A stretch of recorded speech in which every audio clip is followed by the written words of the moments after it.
Newsline. Samantala, mas mahigpit na ang seguridad ng mga paliparan na nasa ilalim ng pangasiwa ng Civil Aviation Authority of the Philippines.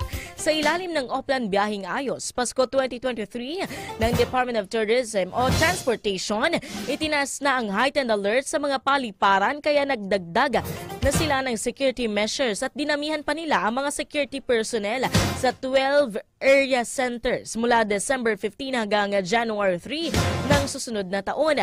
Magpapadala na rin ng karagdagang pwersa ang Office for Transportation Security at Philippine National Police Aviation Security Group upang matiyak ang maayos at mahigpit na implementasyon ng seguridad.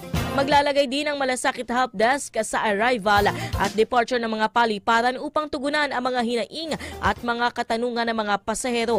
Nitong nakaraang Disyembre, umabot sa mahigit 2 milyong pasahero mula sa lokal at ibayong dagat ang bumisita sa mga paliparan ng Kaapa.